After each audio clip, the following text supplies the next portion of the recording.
so the last few weeks, Stas has been speaking about Schramm-Loewner evolution.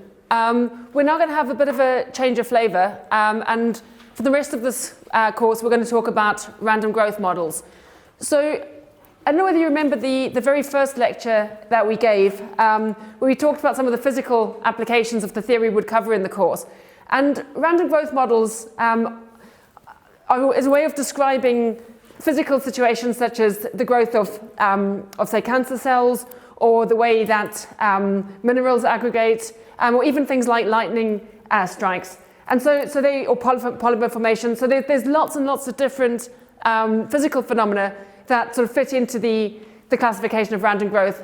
And what we're going to look at in today's lecture are some of the ways of modeling these physical processes. And then in next week's lecture, we'll show how you can prove some of the results about these models. Okay, so I'll start off by discussing discrete models. So these were the earliest mathematical models. And then I'll move on to conformal models in the second lecture today.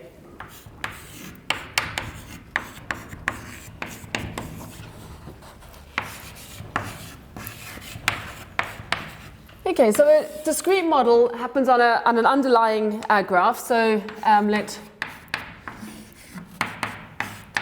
G be a graph with vertex set V and edge set E. And we want this to be ideally infinite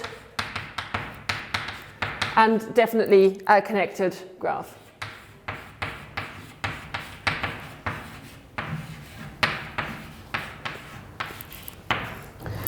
Then for any subset A of the vertex set, so non-empty subset A of the vertex set, we need a function P of A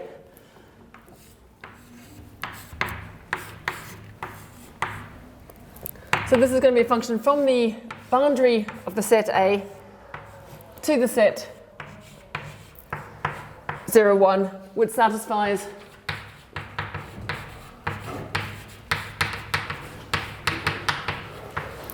that it's a probability function, so summing over V in the boundary of A of P of V is equal to 1. And just to remind you what I mean by the boundary of the set A, so this is where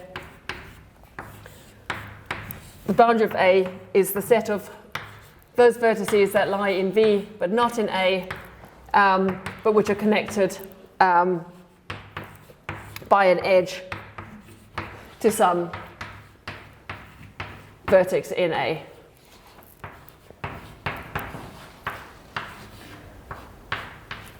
Okay, so I haven't really told you anything so far. I've just told you what the setup's going to be, that we, in order to construct a random growth model, we need an infinite connected graph on which our model's going to grow. And we need, for every subset, we need some sort of function, a probability measure on the boundary of that subset, and using using this probability measure or probability mass function, we're going to show how to construct a family of growing sets. Okay, so what is a random growth process? So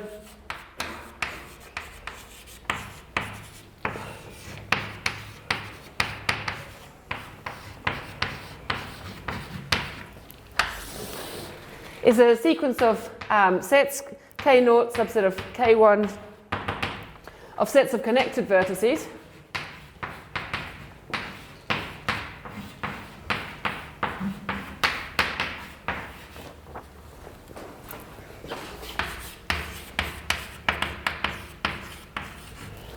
And we can construct it by starting with some initial set. So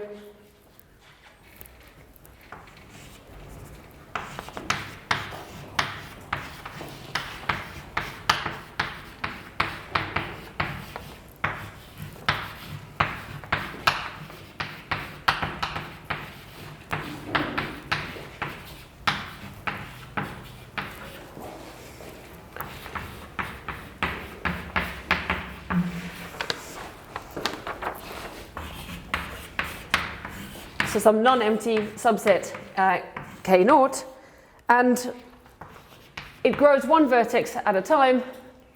So that's a subset.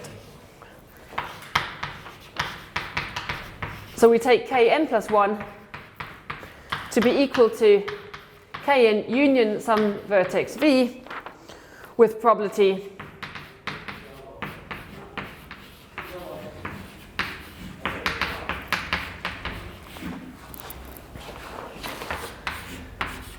pkn of v. Okay, so it's a recursive definition. So in order to go from a cluster which has n vertices or n elements into one which has n plus 1, we look at all of the possible values on the boundary and we pick it according to, well, we have a particular function corresponding to kn, so this is p kn, and we pick one of the vertices in the boundary according to that probability. Okay, and it's usual to start from a single vertex.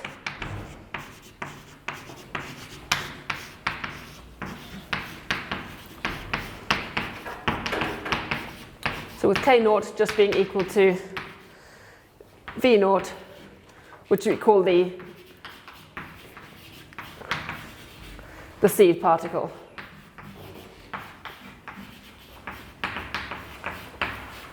And typically, again, G is some sort of lattice such as ZD. So typically,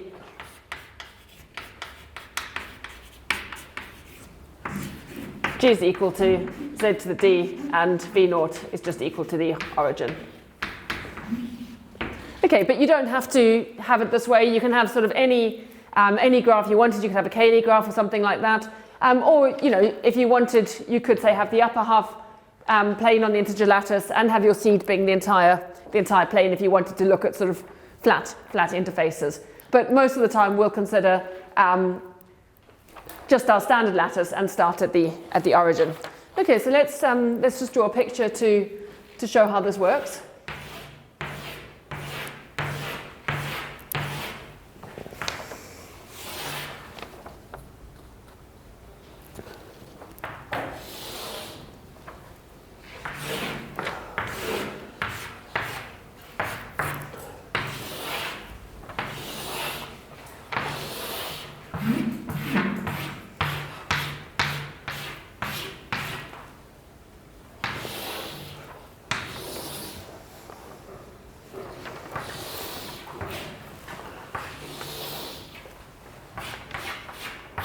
Okay, so there's our lattice, and what we're going to start off with is just a single vertex as our seed particle. So I just want to get this picture right.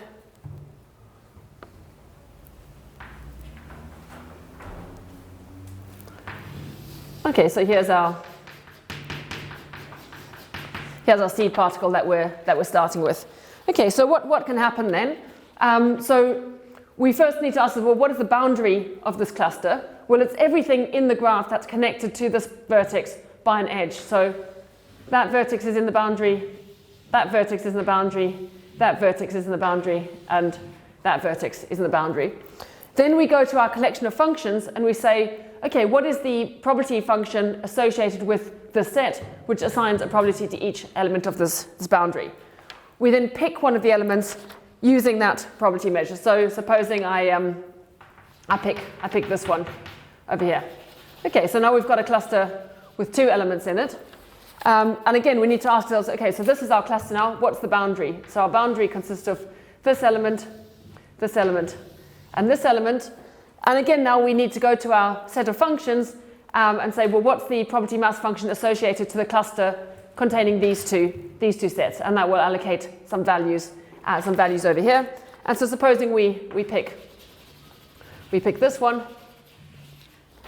and you sort of carry on. So identify the boundary, and then find the probability weightings associated with each of these and pick according to that. Okay, and we can sort of carry on in this way. So supposing we get that one next.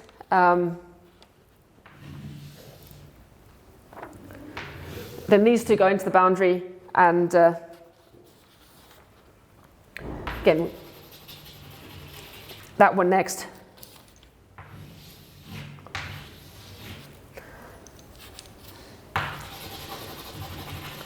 that one next, etc.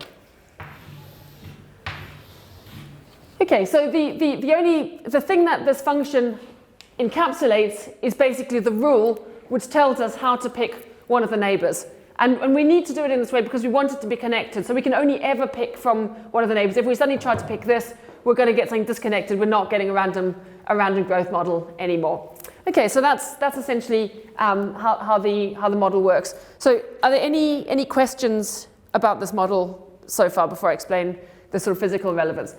Okay, so the thing we need to know in order to describe random growth models that arise in physical situations is how do we pick these functions in a way that correspond to physical situations. So if I give you this cluster over here, and I say, okay, I want to model biological growth. What rule do you need to use to assign values to each of these vertices in a way that would represent how a cluster like this might reproduce? Or if I say I want this to represent sort of polymer growth, again, what rule do you need to assign? So what values do you need to assign to each of these boundary probabilities in order for this to model something growing according to that property? Okay, so that's what we're going to look at now, is how to actually choose these functions PA in order to represent the physical models that we want. Okay, so let's just write that remark down. So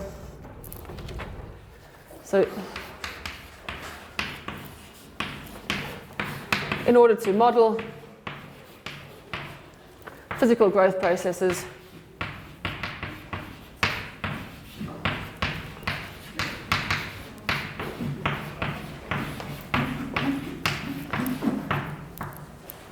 we need to show how to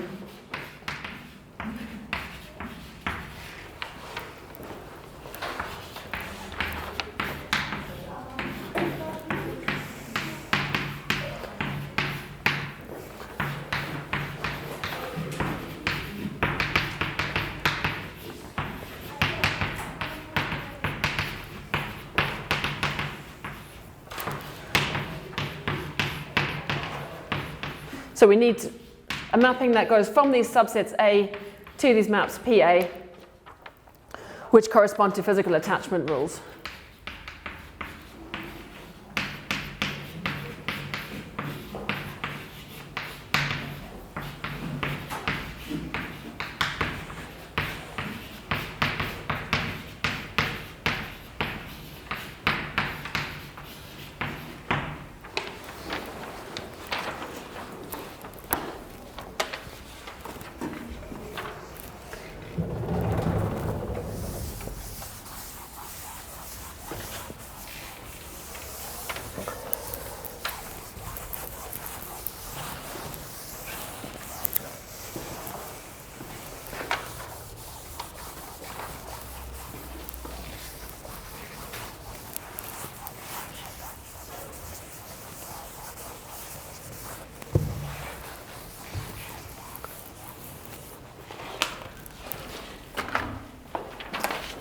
Okay, so the first one we're going to look at is something called the Eden model.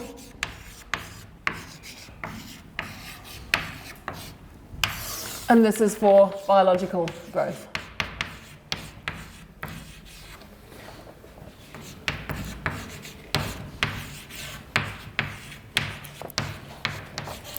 Okay, so the scenario we want to model here is supposing we've got some cells that are constrained from moving. So, for instance, cells in a petri dish, or I don't know, mold on the side of an orange, and we started with just one mold cell or one bacteria, and they've reproduced into this cluster. So, what is the rule that we might want to use for biological growth? So, if this was a collection of cells, how would you? What's the distribution of? It's clear that any of these cells could reproduce next. So what rule are we going to use to decide which particle to add to the cluster next to try and capture the sort of reproductive behavior? Any ideas? Depending on how many neighbors? Yeah, so that's one possibility, is for each cell just look at how many neighbors it's got and sort of weight it according to that. Any other suggestions? Yeah, so that's another possibility. It's just to pick uniformly. Just go, well, the reproduction could sort of happen anywhere, so let's just pick uniformly. And both of these are completely valid ways of modeling biological growth. The uniform idea was modeled first, just because it's a little bit easier.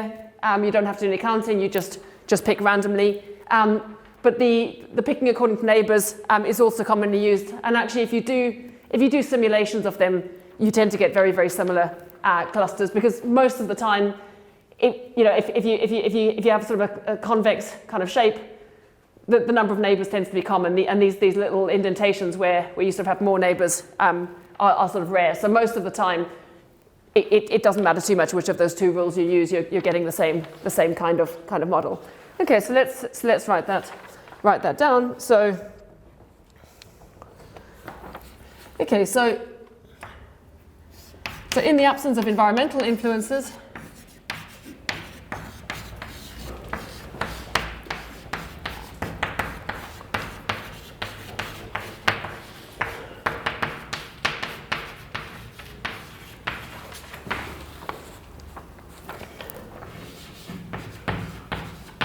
so growth due to reproduction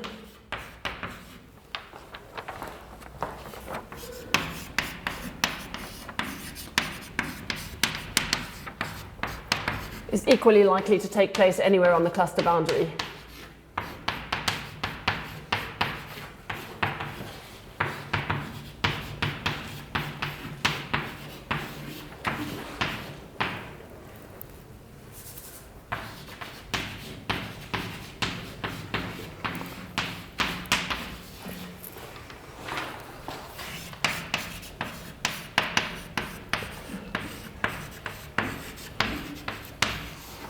Okay, and it's important that we've eliminated environmental influences, because, if we had a great big food source over here, it's not going to be equally likely anymore. So we're assuming that the environment is completely flat in this situation. Otherwise, things become a bit more complicated. Okay, so two ways to model this. And it comes down to how you interpret boundary. Do you interpret boundary as in vertex neighbors or edge neighbors? That's essentially what comes down to the two rules, is whether you think the number of edges connecting you is important, or whether you just think it's important that you're connected as a vertex. So first model.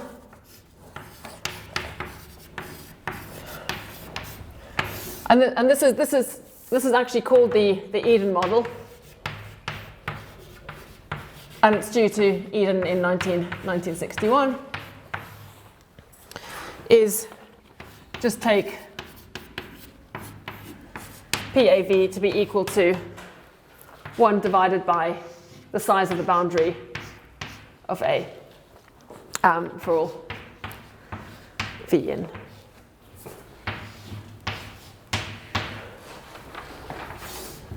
Okay, and then we've got the second model.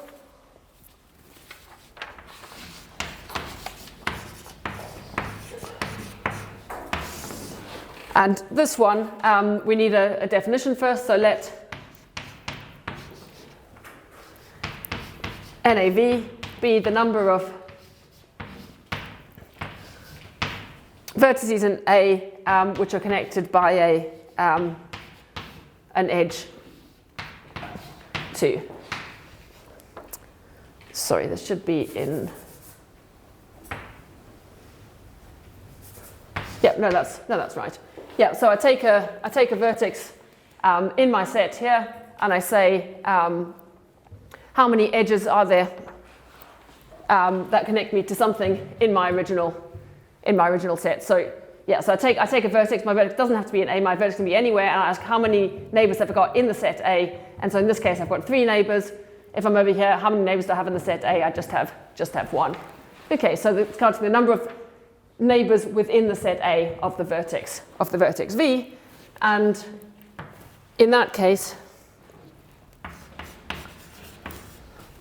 we can take PAV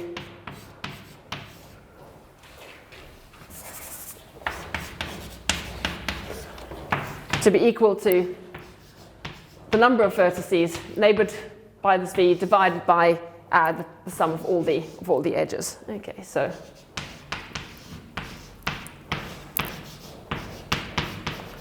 Okay, so just normalized. Okay, so the key point is, yeah, we're proportional to the number of edges connecting us into the set A. Okay, and as I said, you can both of these you can do computer simulations with. It's relatively easy to do. You just need some way of storing a grid in your computer, and every time you store a vertex, just add the neighbors into the set you're considering, and then the first case, just pick uniformly from the neighbors. The second case, you also need to keep track of how many edges there are for each vertex, and you pick proportionally to that edge. And if you do these simulations, what you tend to find is, as I said, the clusters you get tend to look pretty similar, and they're roughly round. You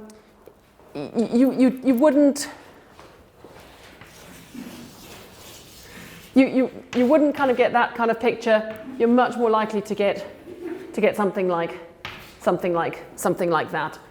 So approximately round with a little bit of roughness at the edges, just to represent that it's random. And it doesn't matter too much which of these two models you use. They give very, very similar results. Okay, so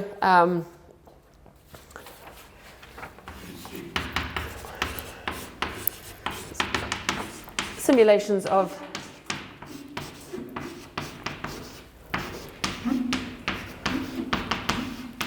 both versions yield clusters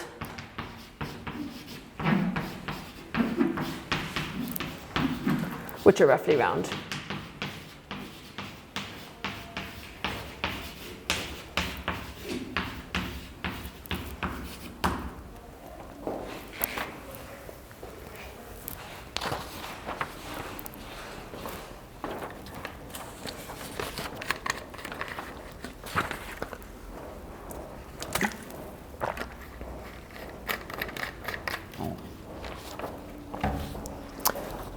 Okay, so the next model that I want to look at is something called diffusion limited aggregation. And this is to model, this one I want to sort of model mineral aggregation. So the sort of picture to have in mind, the experiment I quite like is if you have an electrode in a copper sulfate solution, and the copper ions kind of diffuse around the solution until they hit the electrode, and then they stick to it. And then as more particles diffuse, they either stick to the electrode or they stick to bits of the cluster that are already there, and you start to grow something. Another way to think about it is if you've got a diesel engine, again, soot particles are going to diffuse around the engine until either they hit the engine and they stick, or after a while the engine starts to get coated with soot, and then the particles just need to stick to the other soot particles, and it tends to grow that way. I guess it's getting into winter now. If you see frost on the window, again, it's a similar kind of idea. Water vapors kind of diffusing around, or hoarfrost if you go into the hills, and it's sort of when it hits the cluster, it sticks, and you sort of grow these various shapes. Okay, so in all of these examples, essentially you've got a cluster like we've got here, and you've got some particle that's diffusing around outside, performing some sort of random process until it sort of hits one of these neighbors, and then it sticks to it. Okay, so how might we pick our function PA in this case? So any ideas how we would go about constructing this model mathematically? Harmonic measure? That's right. Yes. Yeah. Exactly right. So if you remember when we talked about discrete harmonic measure, the idea was it's the hitting distribution of a discrete simple random walk. So harmonic measure starts from some point. So I could talk about the harmonic measure from this point. I could release my particle here, and then the probability of attaching each of these is the harmonic measure at each of these points is the hitting distribution of releasing a particle here, the hitting distribution of the first point on this boundary that it hits. Or more realistically, I maybe want to start my particle over here, and I wanted to do some sort of simple random walk until it first hits one of these boundary points, and again attach it according to that, and that's the harmonic measure from there. And in practice, we can take this point further and further away, and in the limit we can think about starting our random walk from infinity. If you don't like that, just think of a really, really huge circle around everything, pick randomly on that, and see where it hits. And that's how we're going to choose the hitting distribution. Okay, so this is a model that was proposed by Witten and Sander.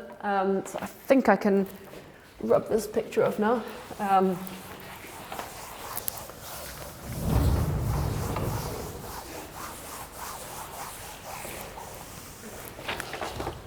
Okay, so now we're going to talk about diffusion limited aggregation.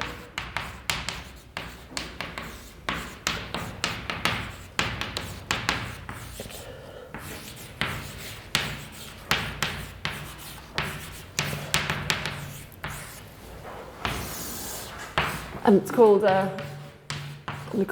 DLA. And this is a model for random growth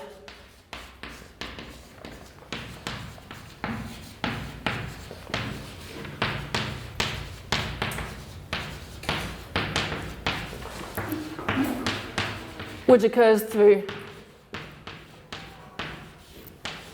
mineral deposition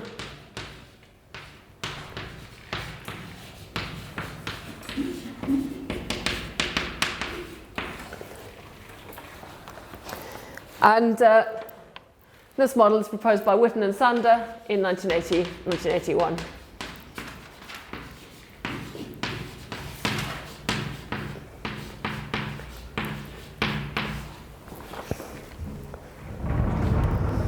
Okay, and so the idea is that we want to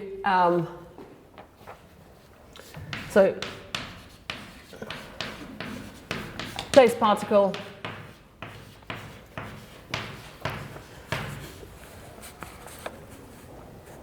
on some random site a long way away from the cluster.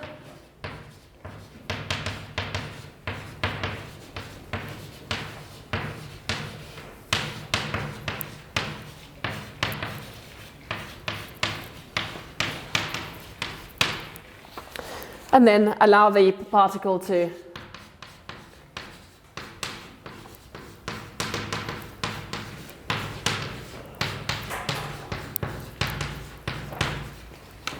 simple random walk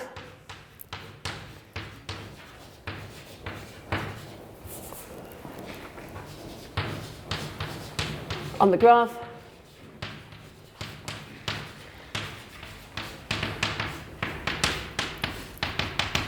until it first hits a site adjacent to the cluster.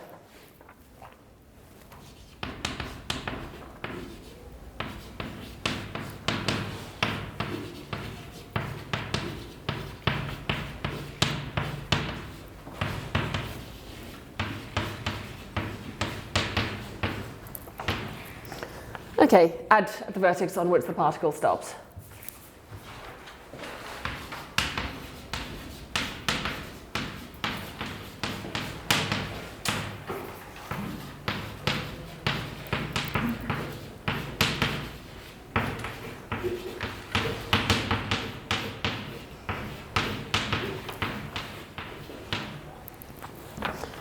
Okay, and so the distribution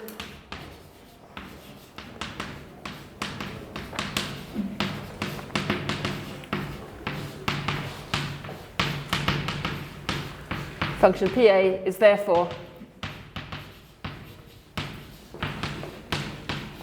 harmonic measure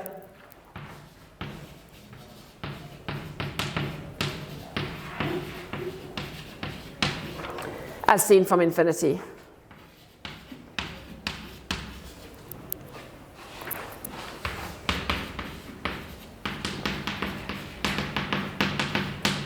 And I've put infinity in inverted commas, but as I said, the picture to have in mind is just pick a very large circle of radius r, pick a point uniformly on that, and then let that radius go to infinity, and the limiting distribution is what we pick as harmonic measure from infinity. Okay, so can anyone think of any problem with this process of starting a simple random walk on some lattice graph and waiting until it hits the cluster? The dimension cannot not always hit. That's right. So if we're in higher than 2 dimensions, actually there's a high probability that the particle will never hit the cluster. And so it's usual in that case when you're talking about DLA to think about 2 dimensions. So in order to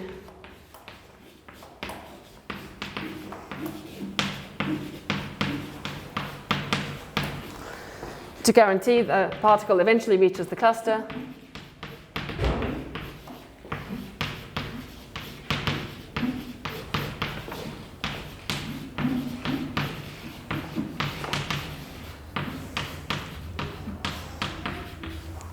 you need your simple random walk to be recurrent on the underlying graph.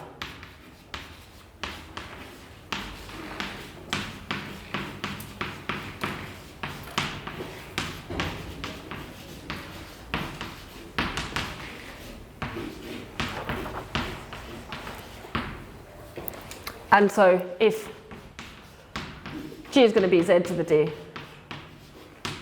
you need D to be less than or equal to 2.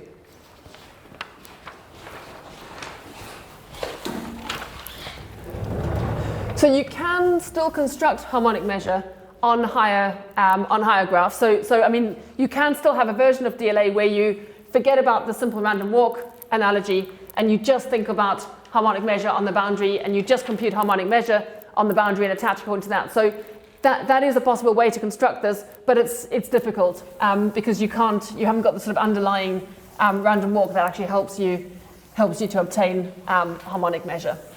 Okay, so usually when we're talking about DLA, as I said, we restrict to 2 dimensions. So you can do it in higher dimensions if you just think about harmonic measure, but if you want to think about hitting distributions of particles performing simple random walks, then you need to be in 2 dimensions if you're on the lattice.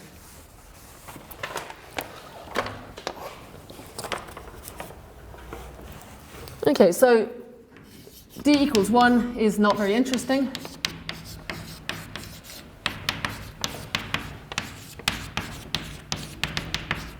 Because you're always just going to add to the left and right, and you're just going to grow your line slowly. So it's not such an exciting thing to study. So usual to take D equals 2 when talking about DLA.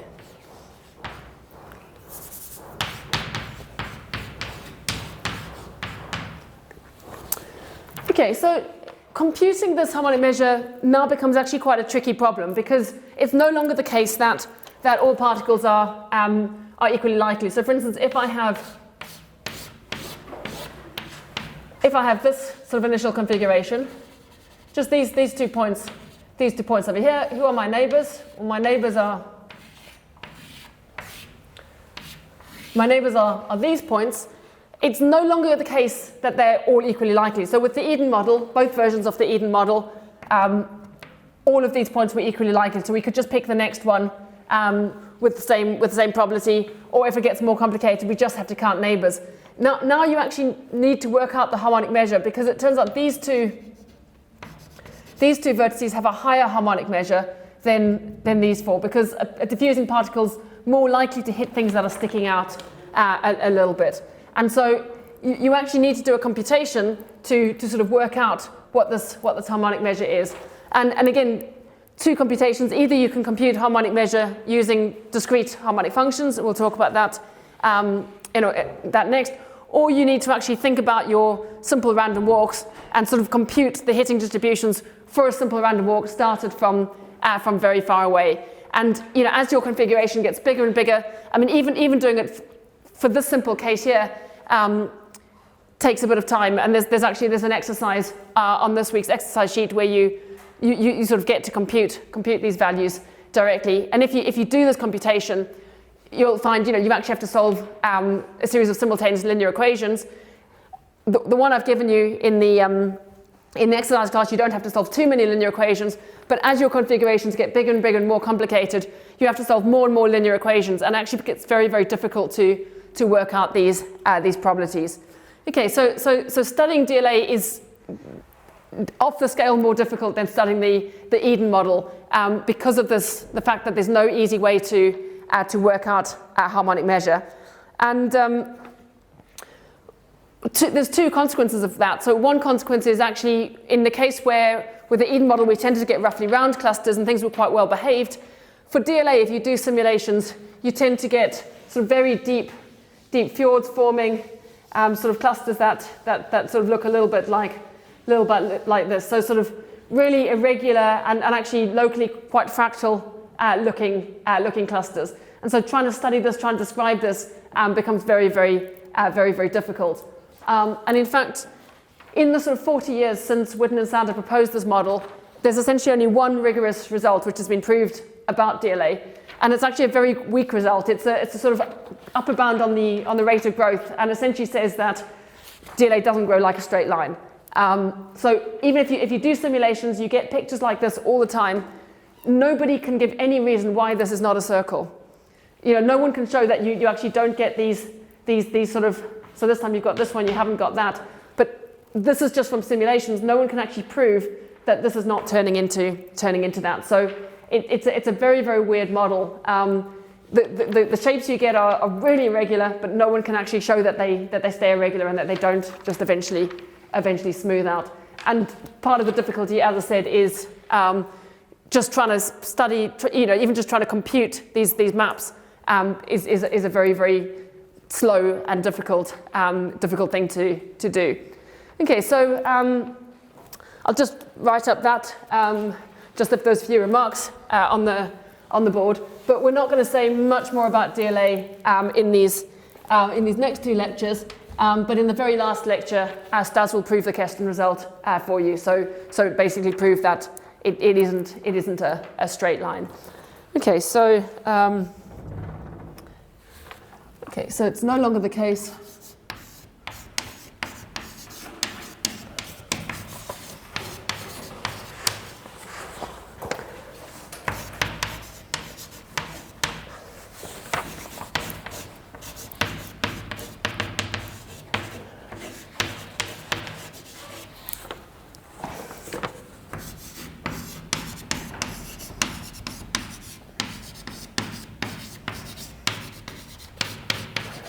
So it's no longer the case that all vertices on the boundary are equally likely, as protrusions have higher harmonic measure.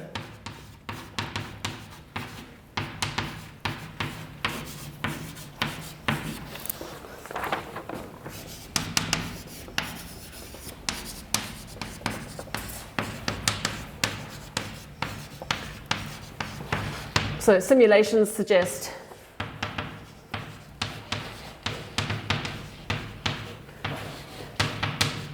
give irregular shapes with deep fjords.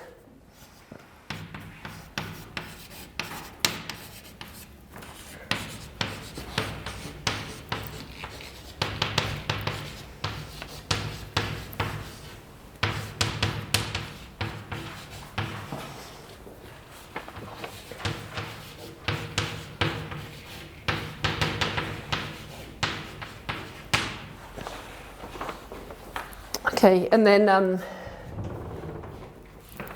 computing PA gets more and more complicated.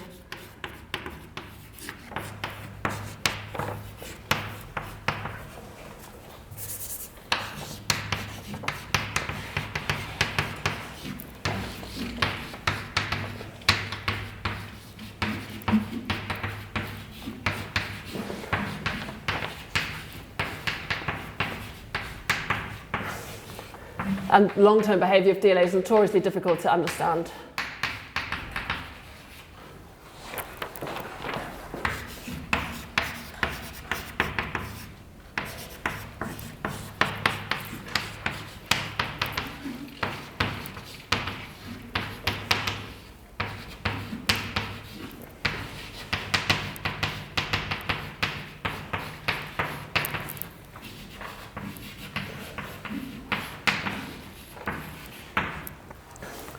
So essentially only one rigorous result about DLA.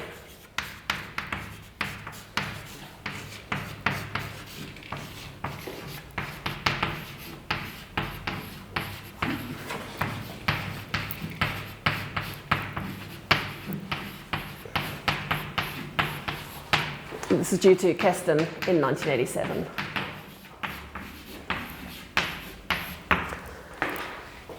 Okay, so yeah, as I said, that's all I'll say about DLA in today's lecture. Well, about this particular model of DLA in today's lecture, but you'll see that result in the very last lecture.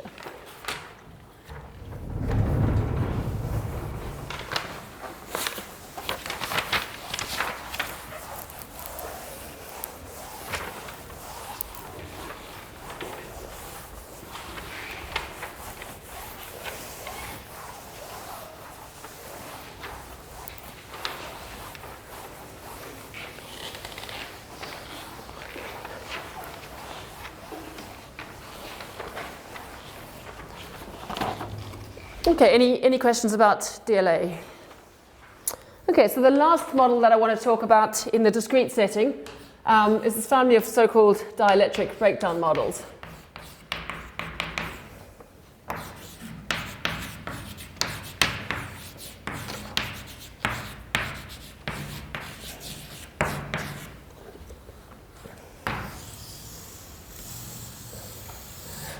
Okay, so these models, we're trying to understand electric discharge or lightning. And lightning might not seem like a particularly obvious random growth model because it doesn't really seem like you're actually growing anything. But actually what happens when lightning strikes something is that the charges sort of explore all possible paths through the medium. And because the medium, it tends to be not completely homogeneous, so there might be better conductivity in certain places due to, say, higher moisture content. Certain paths have a sort of lower resistance, and so the lightning is more likely to pick those paths. And so you can sort of think of lightning discharge as a sort of random growth model where at each stage you're sort of you're adding to the cluster the next point that gave you the sort of lowest resistance in the model. Okay, so how can we sort of model electric discharge in this case? So what we need to do is we need to know how you might pick from the boundary in a way that that gives you lower resistance. And in order to do that, you need some notion of electrical potential. Okay, so in order to model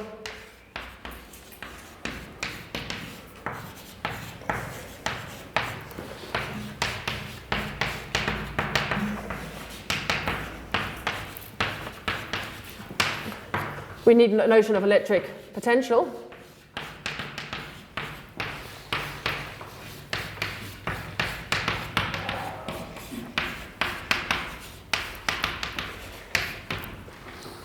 Okay, so let's just, for simplicity, take our graph G to be z squared, and let's start with just the single seed V naught at the origin. Okay, so now let's suppose we've got two electrodes, one placed at 0, and the second electrode just being a huge circle with radius r. Okay, so suppose there are two electrodes.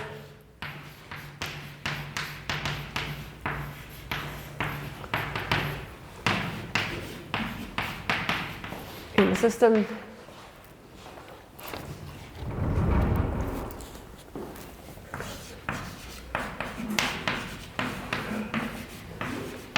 One placed at 0 and the second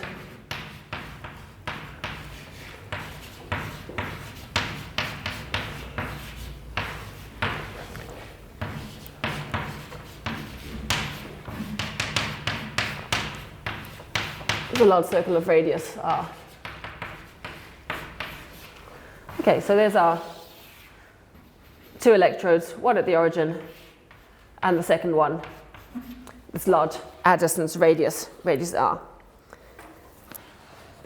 Okay, and let's call this whole thing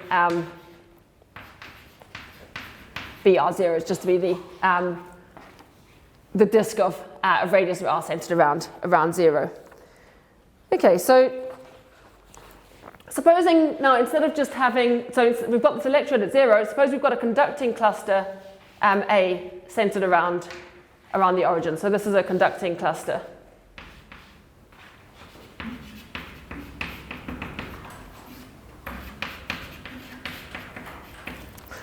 Okay, so what's the electrical potential if we've got electrode at R, we've got an electrode at 0, and then we've got this conducting potential over here? Well, the electrical potential is represented by some function on the interior of the space that takes the value 0 in here, takes the value 1 on the outside, and it's going to be discrete harmonic. Okay, so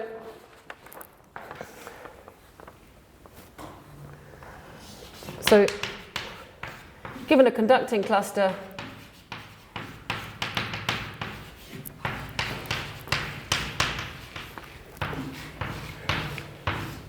A that contains this electrode at the origin and is a subset of this ball of radius r intersect z to the d, let d be the domain given by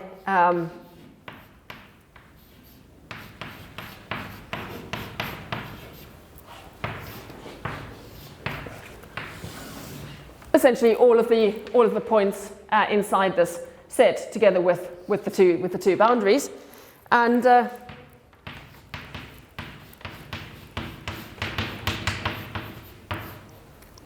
so the electrical potential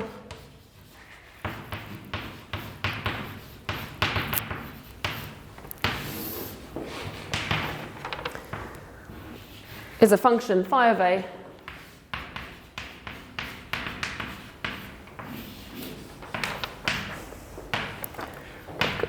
goes from a domain D into the reals, which is discrete harmonic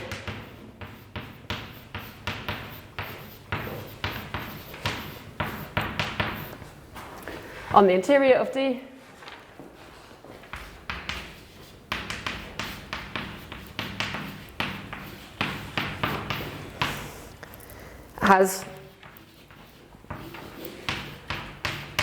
takes the value 0 if V is in the set A, and takes the value 1 if mod V is greater than or equal to R, so if it's on the boundary. Okay, and just remember what a discrete harmonic function is. All that a discrete harmonic function is its value on a vertex is the average of the values of all the neighbors. So everywhere in the interior of D, the value that phi takes is the average of the four values around it. Okay, and then in here it takes the value 0, out here it takes the value 1. And so you can see that you can set up a series of linear equations corresponding to knowing that it's the average of its neighbors. So essentially for every vertex in the set, you can write down a linear equation saying that it's the average of its neighbors, and you solve these linear equations, and you've got one equation for every vertex in the interior, and that's all your unknowns. And so solving this is basically solving a number of linear equations corresponding to the number of vertices in the interior of the set. Okay, so it's a pain to work it out, but in principle you can do that. Okay, so that's the electrical potential. And then just to remind you about this connection between discrete harmonic functions and harmonic measure is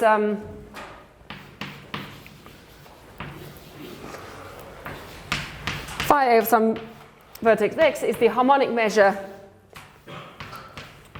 of the boundary of this large circle of radius r with respect to the domain D, but as seen from this point x. So if I take my point x, what's the harmonic measure of this boundary with respect to the harmonic measure of the interior as seen from that point? And recalling that harmonic measure is connected with hitting distributions of simple random walks. What this is the probability that if I started at this point here, I would exit out of the big circle before I hit my set A. Okay, so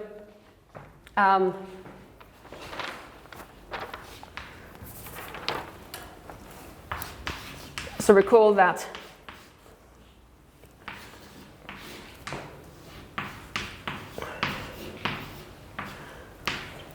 harmonic measure as seen from x of some point y with respect to the domain D is the probability starting from x that our simple random walk equals y, where xn is simple random walk from x, and tau is first exit time.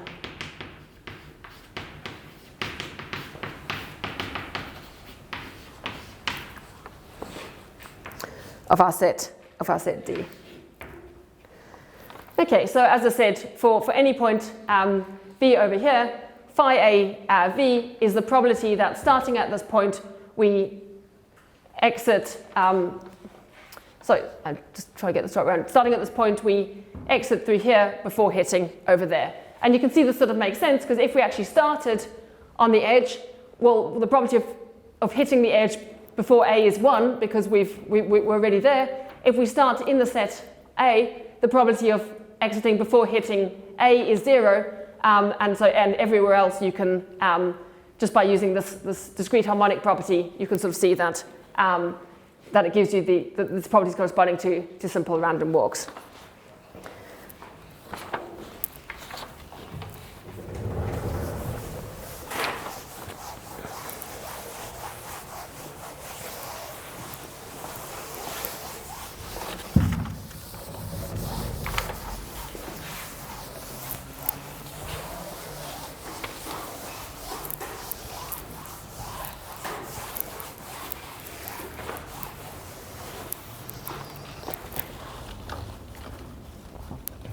Okay, so now let's think of our dielectric breakdown. Well, now we want to know, well, what's the probability that we attach particular vertices on the edge of this cluster to the cluster next, and we want them to depend on the local electric field or the potential difference of that point and that point. So we take the electrical potential of this vertex, electrical potential of its neighbor in A, look at the potential difference between the two, and we want our attachment property to depend on that in some way. Okay, so for these dielectric breakdown models,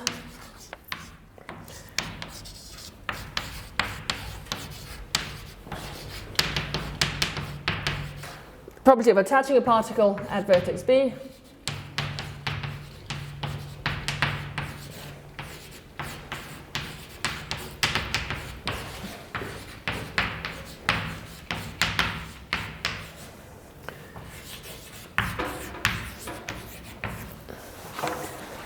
depends on the potential difference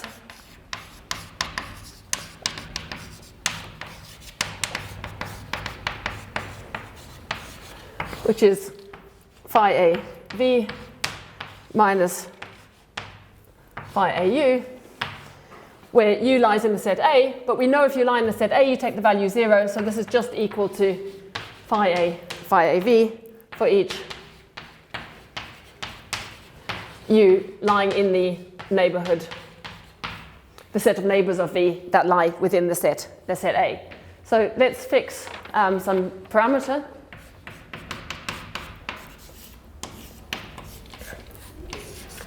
And then for each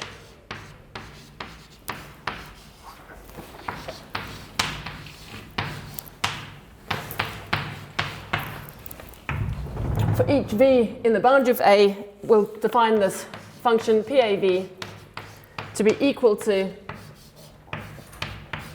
the number of neighbors that V has in the set U times the potential difference across that arc to this power of eta divided by sort of normalizing our constant.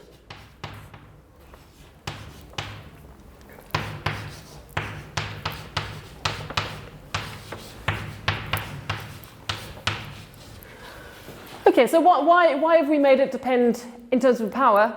Well, in essence, we just want a model which depends on potential difference in some way, but we want to understand how it depends on the strength of that potential difference. And so to leading order, you just find the leading power, and this model in a way it's simplification, which is like, well, let's just consider the potential according to its leading power. So, I mean, you could make this a more complicated function of phi if you wanted to, but physicists have decided that, well, actually, just to get a first idea of what's going on, the most important thing is actually the power of this electrical potential to leading order. And so this is the model.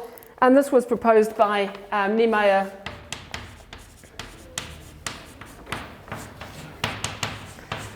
Pietranero, and Weissman in 1984. And the parameter eta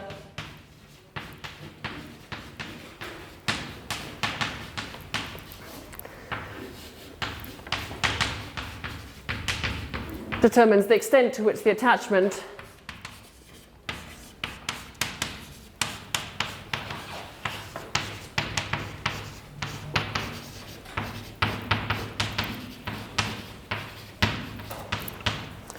locations are influenced by the electrical potential.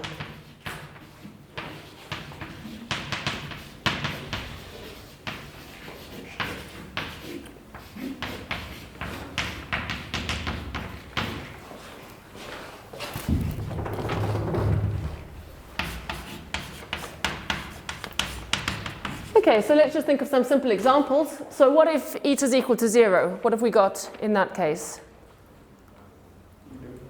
Yeah, if eta is equal to 0, we're just back to the Eden model, right? It's just proportional to the number of neighbors, so the variation out of the Eden model. So eta equals 0 is just the variation of the Eden model. So that's the case where the electrical potential just doesn't influence anything at all. Slightly harder one. What about if eta is equal to 1? Why do you say that?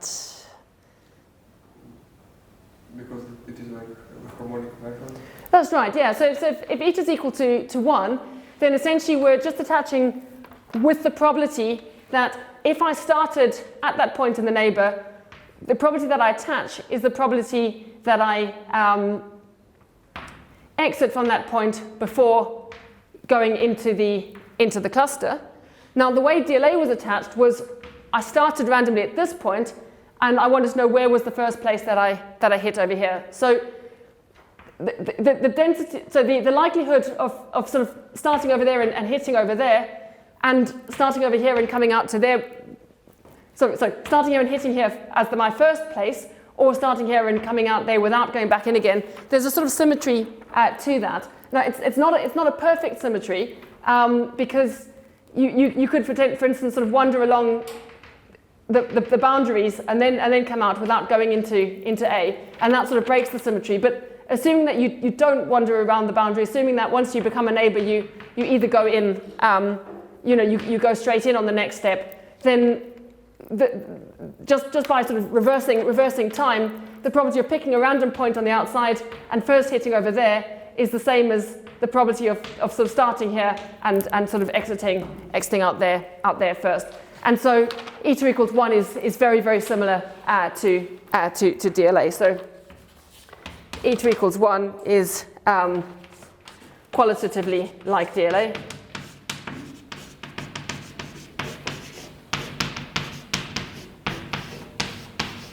What happens if we take eta going to infinity? What happens in that case? Why? Because we're most likely to get to the tip. So if eta is equal to infinity, essentially we're going to just pick out those values of v for which phi a is maximum. So as eta goes to infinity, you really only see the biggest ones of these because all the other ones are sort of scaled away.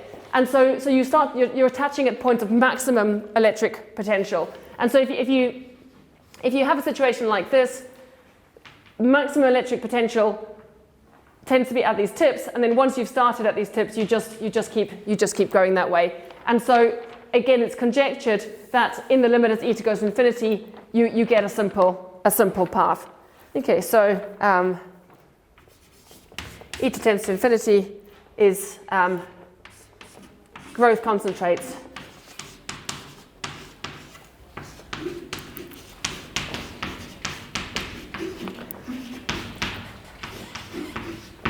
at points of maximal potential difference, well, typically 1 point of maximal, well, let's put S in brackets, of maximal potential difference.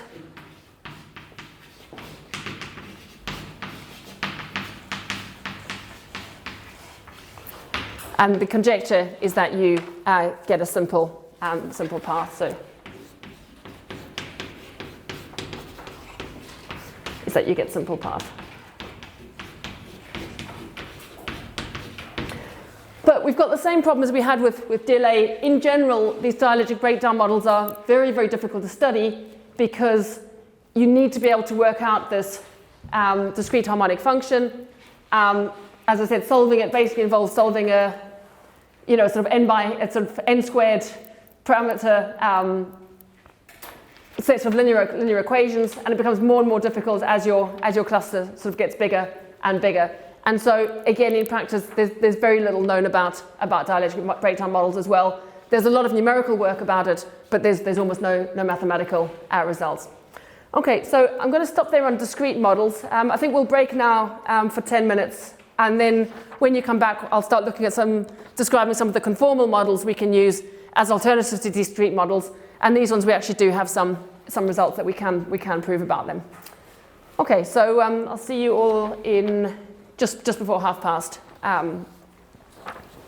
Okay, so yeah, I mentioned just in the last lecture, I hope I gave the idea that somehow these discrete models, they're easy to sort of write down, they're easy to visualize, they're not too hard to do computer simulations of, but they're very, very difficult to study and mathematically. And one of the reasons is actually we haven't got a lot of tools that to work in discrete settings. And so what I'm going to talk about in this next section of the lecture is an alternative way to model random growth, which is using conformal mappings. And the idea is relatively simple, that I've got for now on, we're just going to assume that we're in 2 dimensions. So I've got a 2-dimensional cluster that looks a little bit like that. Well, this is just a simply connected region in the complex plane. And so by the Riemann mapping theorem, I know that there exists a unique conformal mapping that goes from the exterior unit disk to the exterior of this cluster, and it's unique if I fix infinity, and this conformal mapping is a mathematical representation of this geometric shape. And the big advantage of having turned a slightly bizarre geometric shape into a function is I can then use complex analysis to study it. So when I just had this, I mean, even trying to describe, what is this? It's very, very difficult. How do I even go about describing it? Do I have to describe every single point in there? We don't really have a very good language for describing geometric shapes like that. But now suddenly I've got an explicit conformal function, and I can use analysis to solve it. And so that's the idea behind using conformal mappings to model this. Is it immediately gives you a mathematical tool that you can use, that being the mathematics of complex analysis. Okay, so let's just write this down. So the idea is to represent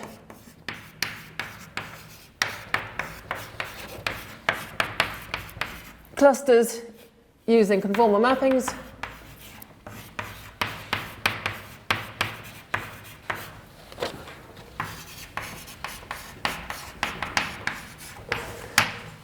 And this provides a way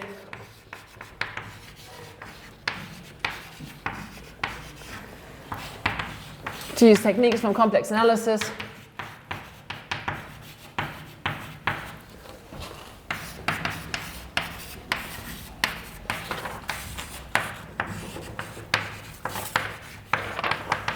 to study planar random growth.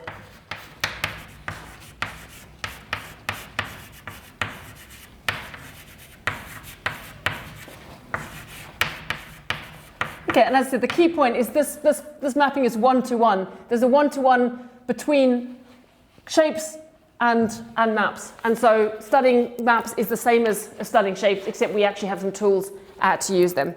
Okay, so here's the setup. So let K0 be the unit disk.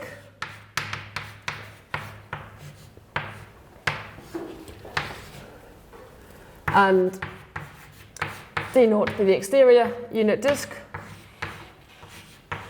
And I'll keep the point at infinity there because it's potentially useful. Okay, so before we start to describe how to do random growth, we first want to describe how we can describe just a single particle. What does a single particle look like? So a particle is any compact set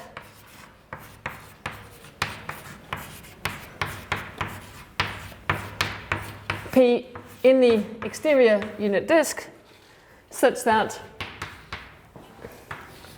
K0 union P is simply connected.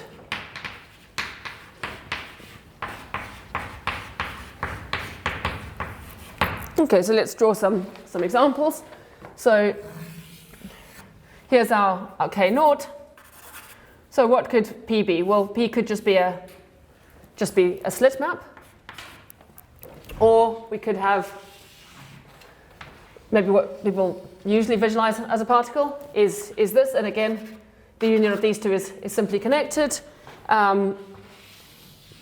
or it could be just some kind of bump, or we can actually even go kind of pretty wacky if we wanted to. We could. Sorry, that's a terrible one. You could have an SLE growing. That's a possible particle. Or even something that goes the whole way around. So these are all sort of possible particles. Most of the time, we're going to this is the one that we'll usually think of. And the reason we'll usually use this one is because we actually have an explicit formula for the conformal map that goes from the exterior disk to this one, and that's actually on the exercise sheet for you to work out. So when you think of particle, I mean, these are all sort of things that you can have in mind, and a lot of our results are universal, which means it doesn't matter too much what we use under certain constraints, but this will be the one that we use the most often. Okay, so I'll just write this down here. So by the Riemann mapping theorem,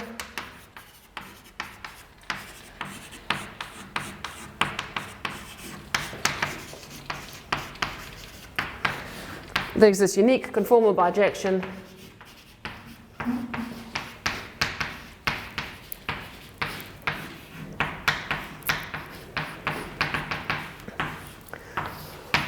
Fp, which goes from D0 to exterior disk without this particle P of the form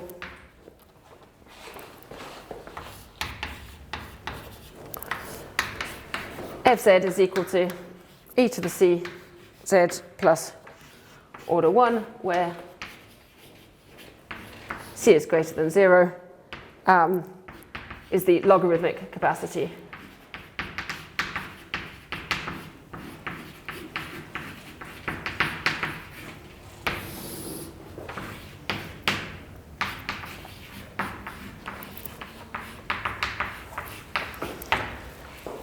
Okay, so as I said, the Riemann mapping theorem tells us that we can do this representation uniquely with some real number over here. You can show it's a positive real number because our cluster is growing, because we're actually taking up more space, so its capacity increases. And once you know it's a positive real number, you can sort of take logarithms of this e to the c and get c, and that's why we call it the logarithmic capacity of the particle. Okay, so that's mathematical representation of a single particle, and we can sort of rotate these particles. So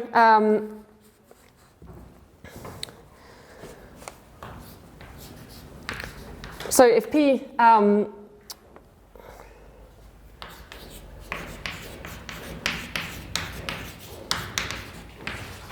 represents a particle attached at 1,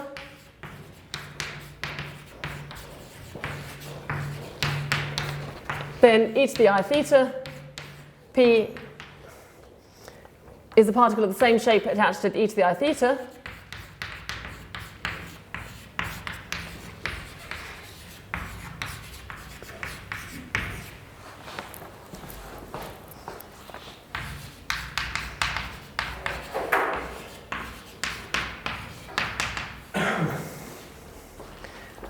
And you can write the corresponding map e to the I theta P of z is equal to e to the I theta Fp of e to the minus I theta z. Okay, so once we have a particle attached at the point 1, we can then just conjugate by rotations, and that gives us a mapping for particles attached anywhere on the unit circle. When I talk about attachment points, it's any point in the union of the particle and the unit circle. With these ones, it's easy, it's unique, it's just these two. Here it's a bit more complicated. You've got a whole range of possible attachment particles, so you just pick one of them. Usually by symmetry, you might pick that one. With this one, if it's just an exterior circle, it doesn't really matter what you pick because the whole thing's symmetric. So attachment point is just any point in the union of these two. But one of the reasons why we like to use slits is there's a unique attachment point, so it just avoids any ambiguity. But the idea does generalize. Okay, and we'll sometimes write this as f theta pz just to simplify notation. Okay, so that's how we can construct how we represent single particles. Well, how do we represent a growth model? So what a growth model is we've got, say, n particles, and we need to show how we can have n plus 1 particles. That's what we did with in the discrete case. We showed once we had a cluster with n minus 1 particles, how do we put the next particle in? And so we need to do the same process with these conformal models. Okay, so let's think how to do it. So let's suppose that we have a sequence of particles. So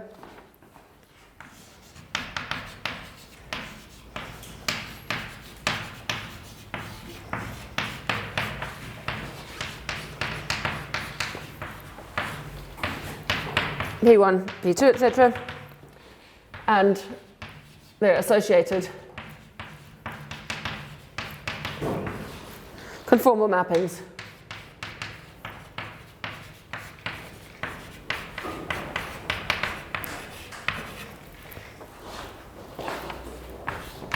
F1, F2, etc.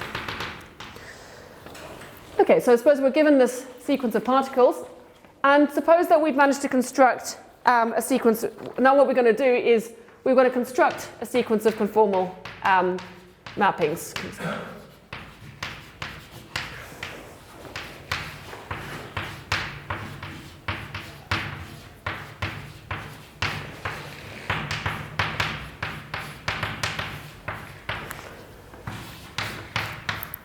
Phi n from d naught to c without kn. And how are we going to do it? We're going to start by setting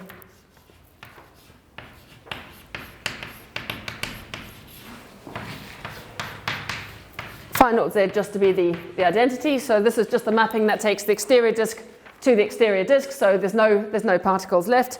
And we're going to construct the rest recursively. So and recursively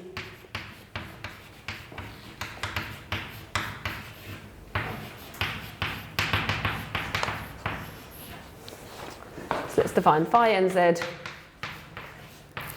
to be equal to phi n minus 1 composed with fn of z. And just using this recursive formula, that means we can write this as phi 1 composed up to fn of z. Okay, so why is this okay to do? So let's have a think about what happens if we do this. So we've got a mapping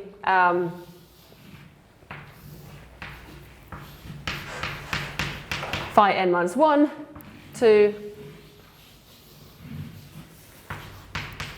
kn minus 1. Okay. So let's think about what happens if we composed Fn with this. Well, what is Fn? Well, Fn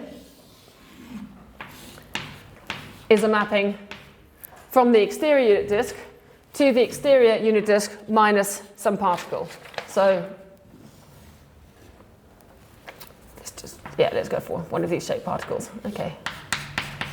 Okay, so this is the particle Pn over there. Okay, well, what happens if I compose these two to each other? Well, the exterior of this unit disk under this map has done into the exterior of this shape.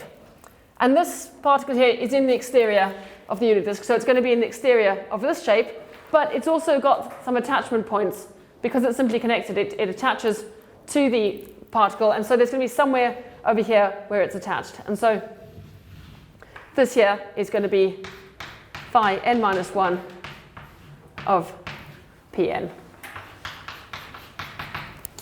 Okay, so what did we have? Well, let's look at the composition of these two.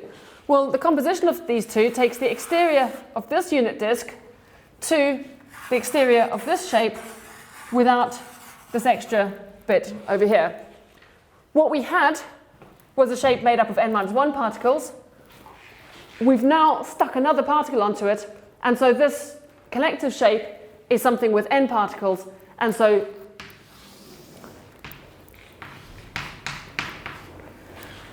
Kn is exactly this big shape over here is Kn. Okay, so Kn is equal to Kn minus 1 union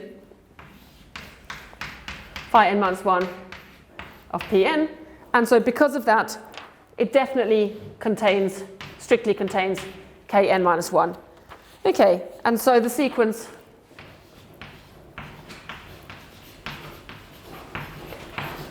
K0 subset of K1 subset of K2 represents a growing cluster.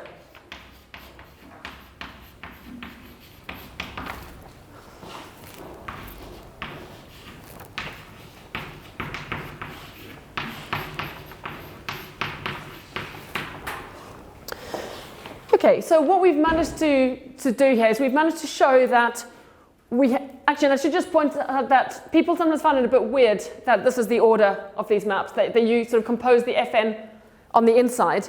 If you try and draw this picture the other way around, so if we took Fn composed with Fn minus 1, you're not going to have this property anymore. You're not going to have strict inclusions. You can try and do it and see what happens if you do it, but everything moves around. And so you haven't got this. So we do have to pre-compose by Fn. And the disadvantage of pre-composing with Fn is we don't actually attach the particle Pn to this cluster. We attach some weird distortion of Pn to this cluster.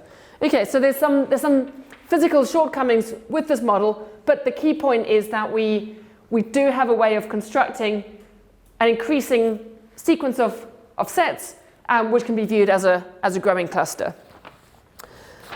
Okay, so what we want to do now is the same thing that we did in the discrete case, is ask ourselves, okay, well, how can we choose these particles in a way that, what particles do I need to start with at this stage in order to have something physical, in order to sort of end up with a cluster that represents the physical models that I want.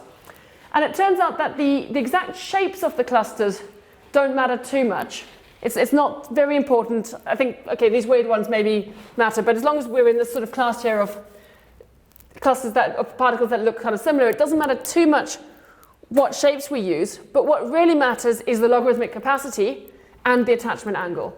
So it matters a lot whether we attach our slit over there or over there. That's going to give us very, very different clusters.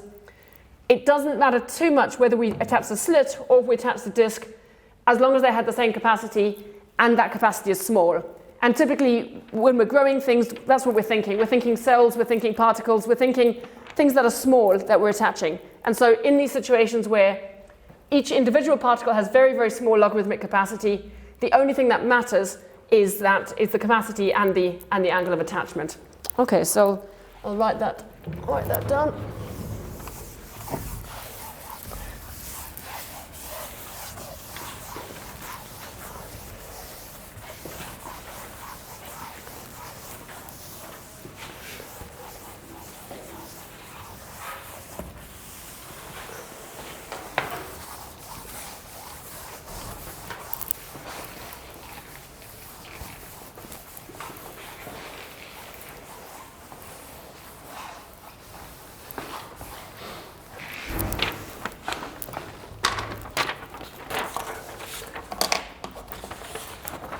Okay, so when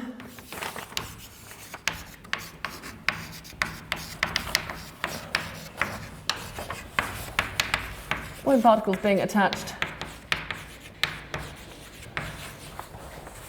are small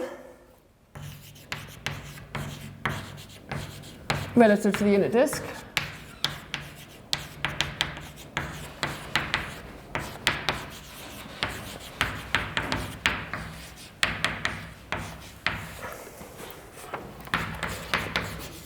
the leading order behavior only depends on the capacity and the attachment angle.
Okay, so for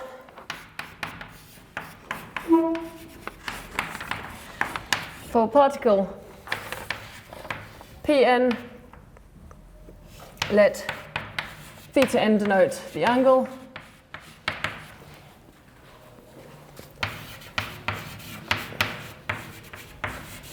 and Cn the capacity, and sometimes write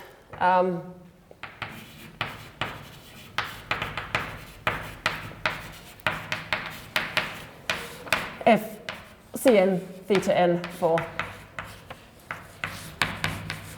Fpn. Okay, so we sort of interchangeably use, because the only things that matter are really the angle and the capacity, we can sort of drop Pn and just have a map that is indexed by the capacity and the angle. Okay, and so once we sort of make the simplification that all we care about is attachment angles and capacities, if we want to just try and find out how to construct physical models, we just want to think about what sequences of angles and what sequence of capacities correspond to the physical models that we're thinking about. So instead of having this huge class of possible particle shapes to think about, we just need to think about how we can pick angle sequences and how we can pick capacity sequences to have the physical behaviors that we want. So by choosing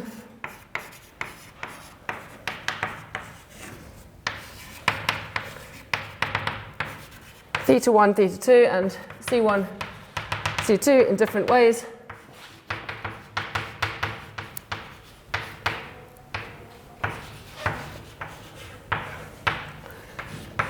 we can describe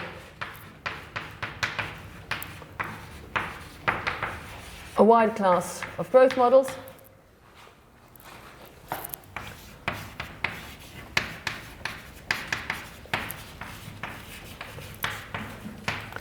And so what we want to do is interested in constructing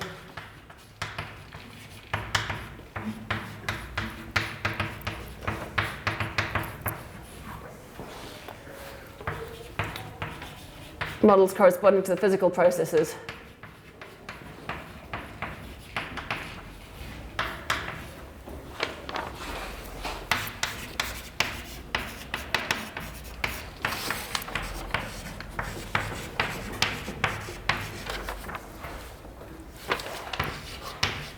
that we described earlier.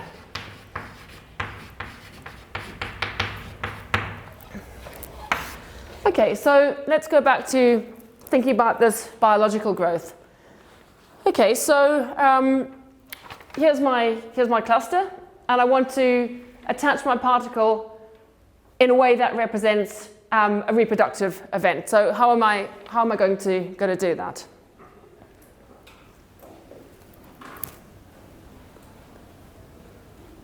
So where am I going to attach? What what distribution am I going to use here to attach my next particle to model biological growth? Uniform. Yeah, we want it to be, well, uniform in what? In arc length. That's right, yeah. So anywhere along this boundary should be equally likely. And so we want to pick uniformly in arc length over here. But the trouble is we don't pick our angle in this picture. We pick our angle in this picture. So we need to know how to choose our angle on this circle such that when we map this, suppose this angle here is theta n, when we look at where theta n has ended up over here, that was picked uniformly along here. So that's what makes this a little bit difficult. You've got your sort of physical plane and you've got your mathematical plane, and you need to think about how do I make my choices in my mathematical plane that correspond to the behaviors I want in my physical plane. Okay. But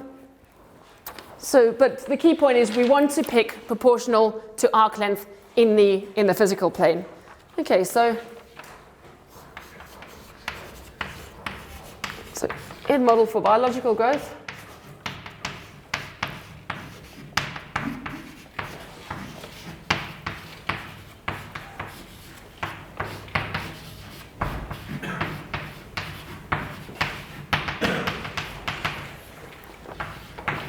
Probability of attaching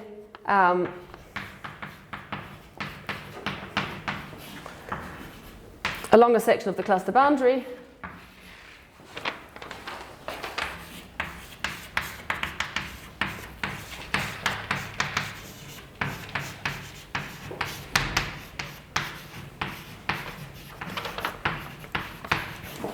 should be proportional to arc length.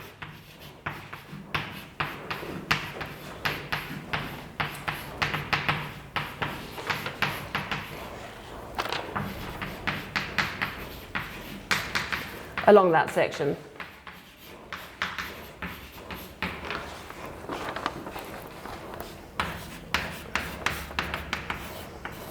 Okay, so now supposing we've got some open section of this cluster boundary. So given an open arc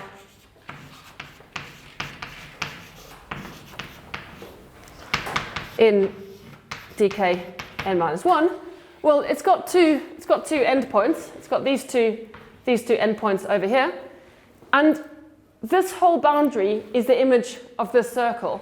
And so there are 2 points, A and B, on this circle, such that this is phi n minus 1 of e to the ia, and sorry, these are e to the ia and e to the ib, and this is phi n minus 1 e to the ib.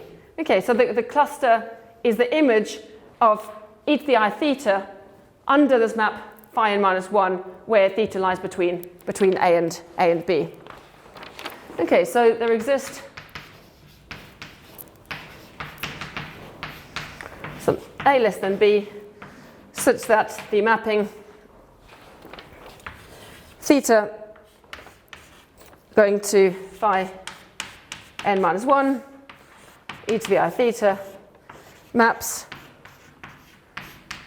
the interval AB onto this arc.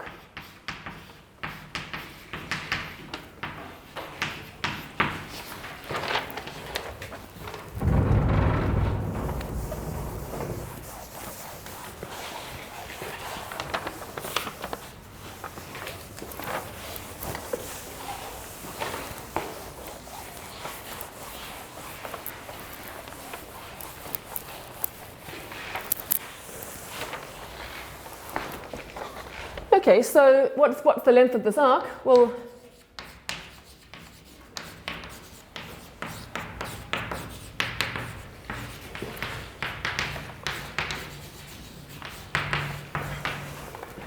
integral from A to B, phi prime n minus 1 e to the I theta d theta. Okay, that's just my bog standard arc length formula that I'm using over there. Okay, so if I want to be picking my attachment point uniformly along this arc, I need to pick my theta. The probability of picking theta between A and B needs to be proportional to this arc length versus the whole arc, the arc length of the entire cluster. Okay, so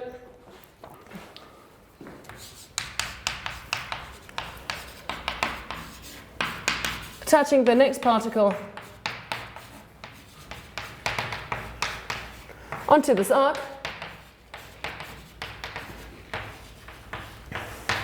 is equivalent to picking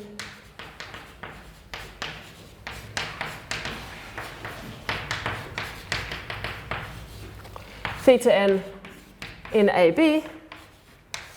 So we need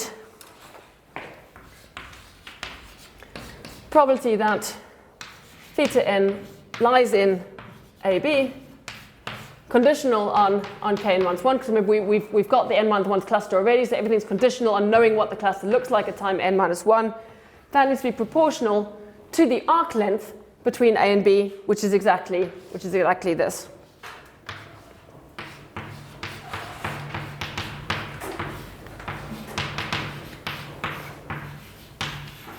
So, or equivalently,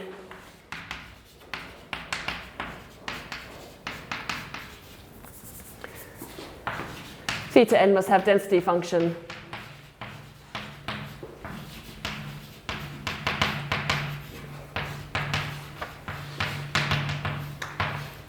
proportional to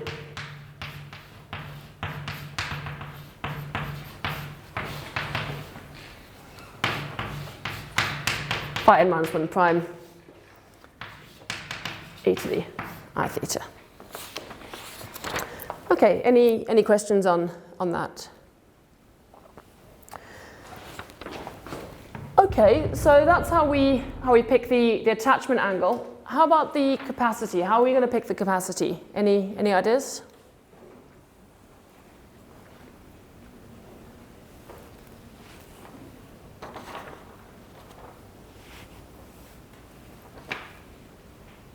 So what's wrong with this picture as a physical picture?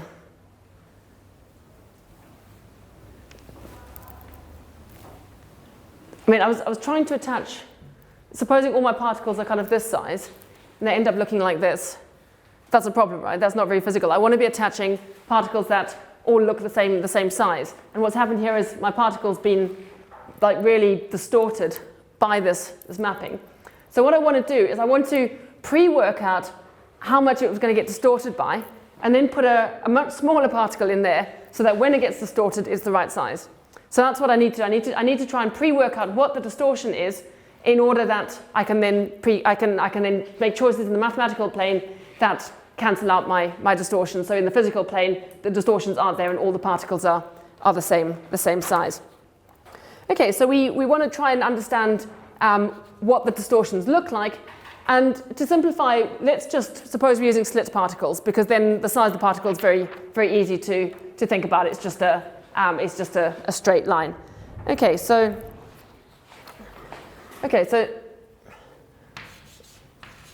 next we need to consider how to choose the n. And for simplicity,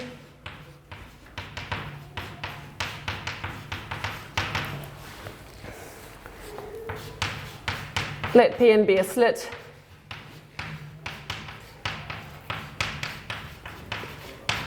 of length dn, and then you can show, and this is an exercise on the exercise sheet,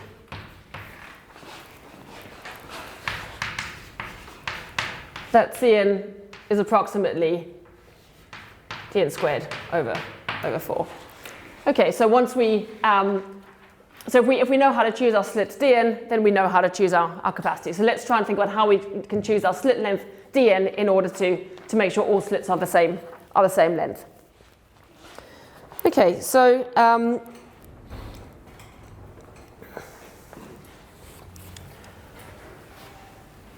So let's think about, I think I can probably lose this picture now.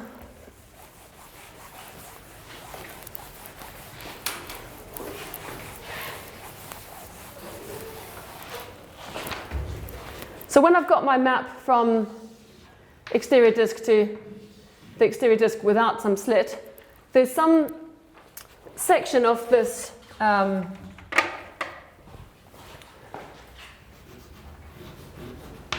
boundary which maps onto this side of the slit. Okay, so when you write down the formula, 0 is going to map to the top of the slit, which is going to be at point 1 plus dn, and some other part of the boundary is going to map to 0. And let's call this beta. So e to the I beta n. Okay, so there exists beta n such that theta n plus beta n maps to Pn. Okay, so our particle phi n minus 1 of Pn therefore has length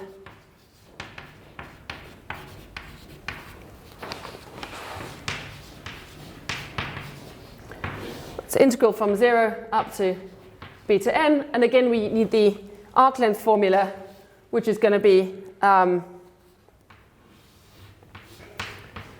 n minus 1 composed with Fn prime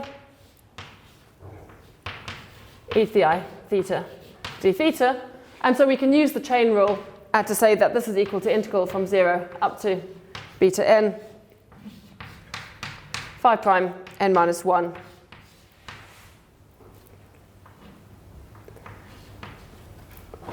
Fcn of e to the I theta n plus theta times f prime. Sorry, this is Fn e to the I theta n plus theta d theta. Okay, so I've just used the chain rule over there to expand this, but we know that this length here is of length dn, and we know that this length is just equal to the integral from 0 up to beta n of Fn prime e to the I theta n plus theta d theta. Okay, that's just how, that's just using the arc length formula in this single map here. And that means approximately, assuming that this doesn't change too much, we can sort of replace this by its approximate value and take the integral inside, and that tells us that so the length of phi n minus 1 of Pn is approximately equal to dn times phi n minus 1 at Rn e to the I theta n for some Rn between 1 and 1 plus dn. Okay, so I'm treating this value of this function along the slit. I'm just taking some sort of middle value, just using sort of intermediate value theorem, and just saying, well, this on average, this along here is equal to this derivative just at some midpoint along this length. So if it's approximately constant, I can take it outside, and then I'm left with exactly the formula for dn. Okay, so if we want all our particles to be the same size, that doesn't depend on n. So if we want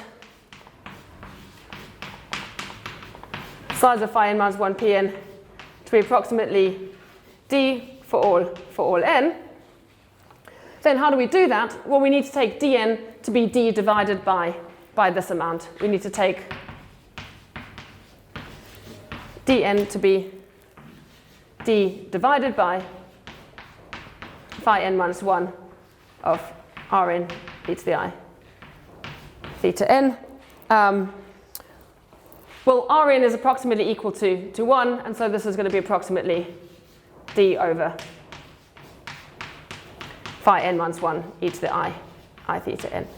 Okay, so remember, everything's done when these particles are very, very small, and so the difference between 1 and 1 plus dn is kind of close to 1. So if Rn lies between 1 and 1 plus dn, we can sort of replace it by approximately 1. And then remembering that our capacity is just like d squared over 4, if we've got dn is like d over this, then capacity must be like some fixed capacity c divided by the squared, or capacity at time n must be like c divided by phi n minus 1. So I've lost my derivatives everywhere. Yep. E to the I theta n squared. Okay, and so that's how we can sort of choose to make a physical model. And once you've got that, you can actually do sort of simulations, and you do get the sort of same kind of pictures that you got with the lattice Eden model. Okay, so this choice of Cn together with this choice of theta n gives you a version for a biological growth model, or a sort of conformal version of the Eden model. Okay, I'll just quickly, if you just give me another 5 minutes, just show you how you do the other DLA and the dielectric breakdown. But it's pretty similar. Once you kind of understand the Eden model, there's not too much difference with the other ones.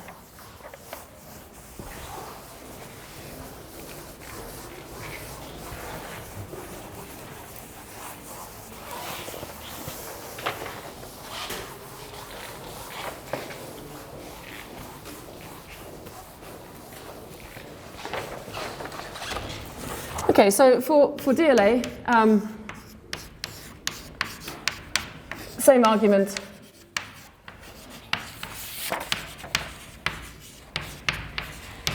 Shows that we need to take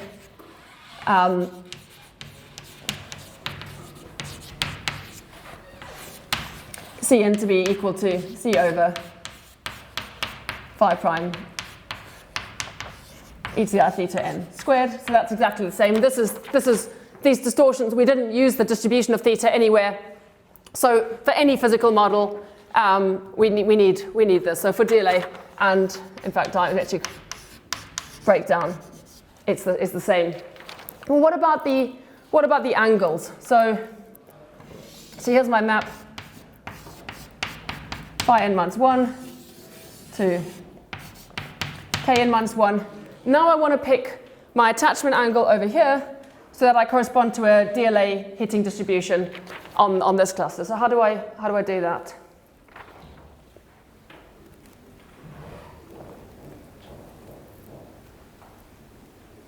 Just take harmonic measure on the right and move back. Okay, yeah, so we want to pick according to harmonic measure on this side. So yeah, so you're absolutely right, we can take the inverse of harmonic measure. But there's actually something even easier we can do. If we think about this side as being the heating distribution of a Brownian motion, so here's our Brownian motion over there. What happens if we look at the inverse of the Brownian motion in this side? So this here is phi n minus 1 inverse of my Brownian motion. What's the distribution of this process? Sorry? Well, I mean, the green process. Right, why? That's right, yeah. So this is one of the things that we proved using Ito's formula, was conformal mappings of Brownian motion are time changes of Brownian motion. So this is just a time change of a Brownian trajectory. And so the heating distribution of a time-changed Brownian motion is just the same as the Brownian motion in this setting. But this setting is completely symmetric. I start my Brownian motion at infinity. I release it in. There's no preference anywhere around here. And so just picking uniformly on this is going to give me the heating distribution here. And so if I pick uniformly over there, that's the same as picking with harmonic measure on this side. And this really is why these conformal mappings work very, very nicely, is they give you a very, very easy way to work with harmonic measure. So, so by conformal invariance of Brownian motion,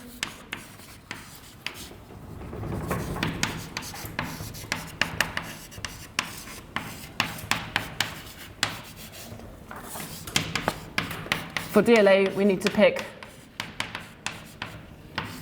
theta n to be uniform on 0, 2 pi and IID. Okay, so DLA is very, very easy to get the right angle. This bit's still a bit of a pain, but we can pick the angle very, very nicely. And then for dielectric breakdown, I won't do the argument here because it's an exercise. So a similar argument.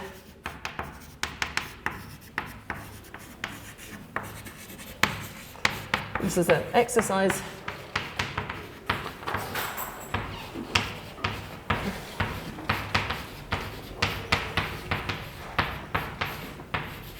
So dBm with parameter eta, you want to pick theta n with conditional density. So I put conditional in brackets because we're conditioning on the previous cluster. Proportional to phi n minus 1 e to the I theta to the 1 minus eta. Okay, and that's an exercise on the sheet for you to see why that's true. And in particular, what happens if we let eta equals 0 in this case? We're just back to the Eden model here. So eta equals 0 is the Eden model, and that's exactly the same as happened in the lattice case. And what about eta equals 1? Yeah, eta equals 1. We're just picking proportional to 1, so we're just uniformly. So eta equals 1 is DLA. Okay, so I'm going to stop it at that point. Sorry, I've run over as usual. But hopefully that's given you sort of some idea of two different ways to think about random growth, the sort of lattice way and the conformal way, and the relationship between them. And then in next week's lecture, we're going to look at a specific family that's related to these called the Hastings-Levertov family. So it's not quite the same as this, but it's similar. And this is one of the few families in which we can actually prove some mathematical results, and I'll give a very brief idea of some of the results that we can prove in that case. Okay, so just before I stop, any last questions? Okay, so in that case, I'll see you next week.